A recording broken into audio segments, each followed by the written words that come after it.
Hello there guys and welcome back to the channel. So we are back with another guide for Wheel of Fun. Now regardless of everybody's opinions, some of you have found your way here, still wanting help in clearing this content. So that is exactly what I'm going to do. So first things first, huge shout out to Lord Jerkface, who is the originator of this spreadsheet, and I will leave a link to his original version of this spreadsheet that is completely blank, as intended as a planning tool. My version, however, has all the blank bits, plus effectively the breakdowns of my runs and the champions that I used, listed as chosen counters, and other options based on my and your, well, my stream's suggestions, effectively, that are alternate options there. And so this video, I'm going to break down my run, kind of explain how it went, the strategies of the fights, how it, what I would do different, and suggest alternative options for these fights in case you do not have the said champions, or you just have better options than I did, because, you know, that also happens. So this is quest number 3, and honestly quest number 3 wasn't too bad. It was also in total about 10 revives, maybe a bit more than 10, but it's mainly because of the dust and dust lug. I think for all 3 quests in total I used approximately 35 revives, and that luggy dust took about 10 of them, mainly because she just lugs my phone like crazy. I cannot understand why Kabam added her there, but whatever. So let's go fight by fight. Yeah, this is not meant to be Iron Man, by the way. It's meant to be Juggernaut. Shh. Let's go fight by fight. So fight 1, as we just found out, actually has 2 counters. The Gore, Juggernaut. Very good. Strategies for this fight, fairly straightforward. You can try and special 3 lock with all the buffs that you have a chance to nullify. You can just about special 3 lock quite reliably if your Jugs is awakened. Alternatively, you just go for level 2 nukes, hope for decent good nullify RNG, and as an added bonus, try to weave in your heavy attacks after your relic, for instance, because when you drop a heavy attack, you end up staggering the next region, and then if you bait out opponent's special attack, then at the very least Gore's not regioning then. So rank 3 Jugs definitely, you know, took care of business. That's perfectly fine. I just tested Hulk also works for this fight. Namely, thanks to the fact that all the champions in this quest cannot heal above the health level that they start the fight with. So, you know, you can do as much damage with Hulk as you can. Granted, you must have Despair Mastery. And then, you know, if you do get knocked out, you can actually re-enter the fight and you'll be, you know, fine and dandy and just finish nuking with Hulk. You know, with your level 3, you can get massive physical vulnerability. With level 2, you get a ton of debuffs as well, and then you can go for stun lock and do as much damage as you can. Hulk can do this fight for sure.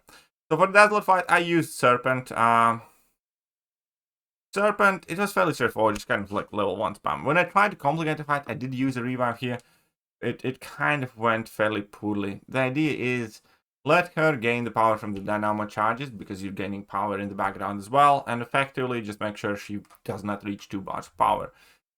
So use your level 1 when she's under a bar of power, bait out her level 1s, and you're fine. You don't need to, you know, deal with the power generator really. Additionally, Titania and Zola can do the fight. Just about anybody can do the Dazzler fight though, but it's just going to be very long. Serpent was a very solid option though. Then we have Lady Deathstrike. I used Null. Null works fantastic for this one. You get infinite amounts of arm breaks. You do have regen. There's some willpower heal as well. And yeah, Null was great for it. I didn't play the fight the best, but, you know, still great. Solo type of situation, easy peasy, good. Additional options would include Shatter and Gladiator. For Lady Deathstrike, again, you can use some other champions here. Don't not use Werewolf by Night, because she goes Rupture Immune during your specials, by the way. But yeah, you just kind of go for level 3s with other champions, but not as good. You really do Null, Shatter, Gladiator, in my opinion, here. Enchantress, Photon, a fairly decent fight. Again, this is, if you can Dex Enchantress level 1, this is kind of easier fight than you typically do against Enchantress, because she doesn't have the Mystic Dispersion Mastery. You cannot parry her, because then you get Tranquilized inflicted on you, but that doesn't matter too much. You can just block bait the heavies out anyways. Matador is not the most awful thing. It still provides you with a decent amount of power. the trick is the unblockable level 1. You know, obviously Photon can survive quite a lot of mistakes, which is why I loved using her. We do have Luke Cage. I think Blade and She-Hulk can do okay for this fight as well. But, you know, I think Photon is by far the best option, second one being Luke Cage. That was like 1 revive fight. So Thor Ragnarok, that was a solo with Starhand Spider-Man, just, you know, rely on massive amount of damage. I have heard very, very, very good things about Angela in this fight. Blade should be very good too. I've seen people use Medusa. She's, you know, less than ideal, but serviceable. Iceman, Punisher 2099 are additional options that as well. But, you know, Starhand Spider-Man was great for me at the very least. For this fight, that was like solid solo. Arcade, I ended up using Guillotine 2099.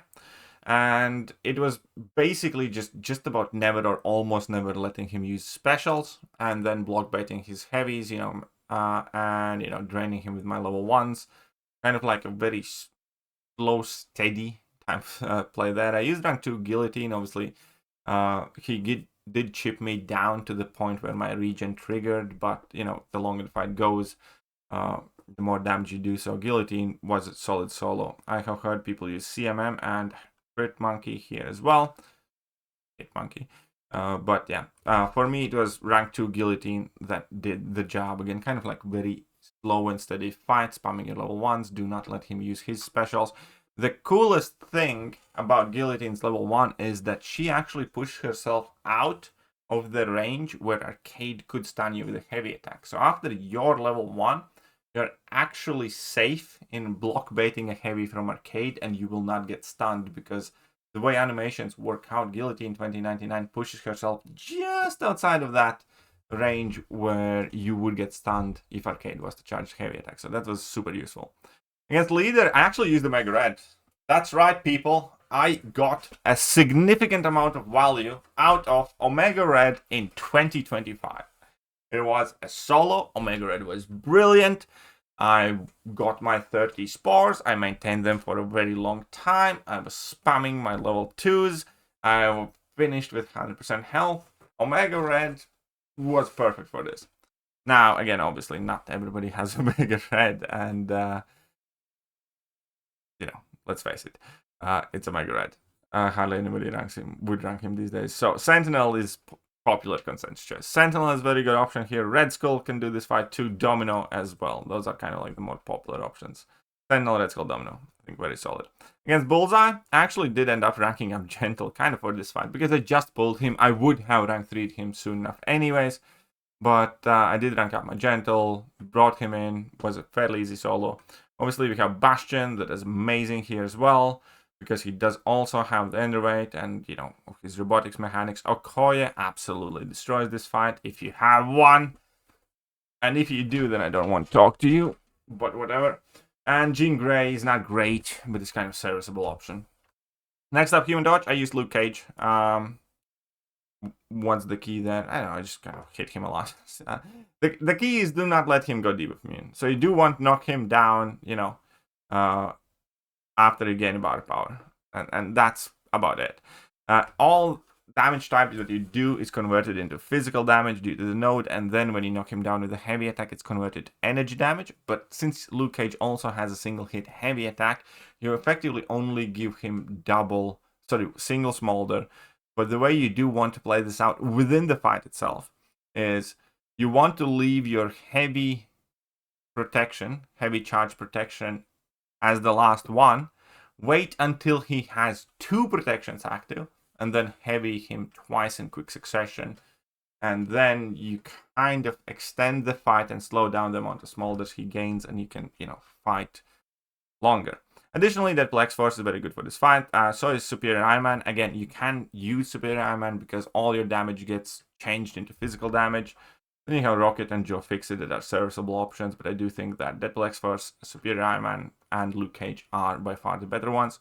Serpent, I used Kushala, a straightforward solo. You know, Kushala absolutely destroys that Serpent. There's nothing too special about it. You do need to use 2023 Champion, and then your alternate options are Werewolf by Night. You know, it's not as great, but he's quite serviceable for Serpents too. And Kindred. Again, a reminder for long, big Serpent fights. During Serpent's special attacks, do not be dashing back. because that is how he ramps up. If you spam enough of your special attacks and don't dash back during his special attacks, you can consistently keep him to 0 or a couple of charges. That means he's not going to get his resistance up. That means he's not going to get his pierce. That means he's not going to start getting his passive furies. And you're going to be taking significantly less block damage. And you have a much better chance of surviving long in that fight. Again, he ramps up. One of the reasons is if and when you dash back during his special attacks. Don't do that. That's kind of like crucial for fighting big serpents. Right, moving on. Spiral and Shuri. Shuri is great for this one because her, well, she's just quite good. Because she's good for long form content. She can block unblockable special attacks should that happen to be useful.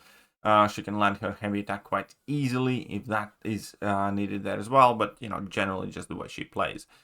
You start getting your shocks and you consistently do more damage, and you can kind of slow play yourself into doing a ton of damage without doing a ton of hits, which is perfect for this fight. In reality, just about anybody can do the Spiral fight. It's just a very finicky fight, where you typically do want to do medium-light combos, where you need to keep an eye out for your combo meter, because every 15 hits you get a falter passive. If you're super aggressive, whenever Spiral is going to shoot her special attack, she's also going to throw her swords at you. And if you do, again, more than medium-light medium or medium-light combo, she will evade you as well and stun you. So, you typically do end up making quite a few mistakes in that fight. So you just need to be quite careful. Right, anyways. Additionally, Okoye destroys that fight. Jabari Panther and Black Panther Civil War should be fairly decent too. For Dust, I used Purgatory, and Purgatory actually does this quite well. It's just that lag that was destroying me whenever any type of issue arose. Again, Purgatory was responsible for like a third of my total revives for all 3 quests. Sorry, not Purgatory, Dust. Anyways. They should have never added Dust, honestly. That lag was killing me. Additional options, Gladiator. With Gladiator, you ideally want your Gladiator to be awakened, because Gladiator prevents her from getting armor ups when you have your Vigilance active. And with Awakened ability, that starts at the beginning of the fight, and then you reapply that on level 2s. Your level 2s also have Incinerates on. So Gladiator is somewhat decent option for the Dust fight, as well as Shatra. Because remember, not many people remember that Shatra does have a Nullify ability in her kit. It's not particularly potent, but it is on her 4th light attack. If you do have Wasps, she, sacrifices some of her Wasps to Nullify buff. So that is additional way how you can get rid of that armor up. Purgatory is very good though for this fight too, because when you ramp up your neutralizers, she will never be getting those armor ups. And then, in between all the power gain, you do have access to Incinerates too. She does well. You just need to kind of like set yourself up well. For Deathless Thanos, again, Shatra was just about perfect for this. I had a great time. I actually soloed this one again on the first try. It was probably the best time I had against that Thanos. Kushala, Chavez, Purgatory are additional options as well. Yeah, I think those are just about the best ones there. I think you do need to kind of distribute when you use Kushala, when you use Shatra, when you use Purgatory in this quest, because all of them have solid counters. So it is best if you do have just about all of them available to you. Right. So effectively, that was my run. On this run, again, I used about 10 revives, maybe slightly more, but again, it was mainly because of Dust. So if I go over, so Gore was solo, Dazzler was 1 revive, Lady Deathstrike was solo. Oh wait, yeah, Dazzler was, yeah, I messed up against Dazzler. That was 1 revive, that was solo, that was 1 revive because I was awful at the game, and just at the end I died. Starkhand Spider-Man, that was solo, that was solo, that was solo, that was solo. Human Dodge was 1 revive, so far I have used 2 revives up until here. Serpent was solo. Spiral was solo. I actually used less than. Holy crap. Here I used like 5, honestly. Like, again, that was like 5 revives for sure with Purgatory because of the lag. I think I used like 7 revives total here. I need to adjust my estimate. I think it was about 30 revives I used total for this entire thing then. Not too bad. Quest number 3 was actually seemingly easier than quest number 2 and 1, honestly, if you do have the options. So yeah, there we go. Let me know if you have any more questions. Obviously, again, I will leave a link to both spreadsheets, effectively my version of it and the original made by Lord Jerkface that I co-opted for my own goals with, you know, other options. So there you go. Hope these are helpful to you, regardless of what community at large thinks about this piece of content. Obviously, there are still people trying to complete it, and I am trying my best to help you guys out. Hit that like button for that. Maybe, just maybe I earn your sum today as well. But that's it for me now. I'll catch you guys soon. Bye-bye. Hello there, guys, and welcome back to the channel. So we have all the information about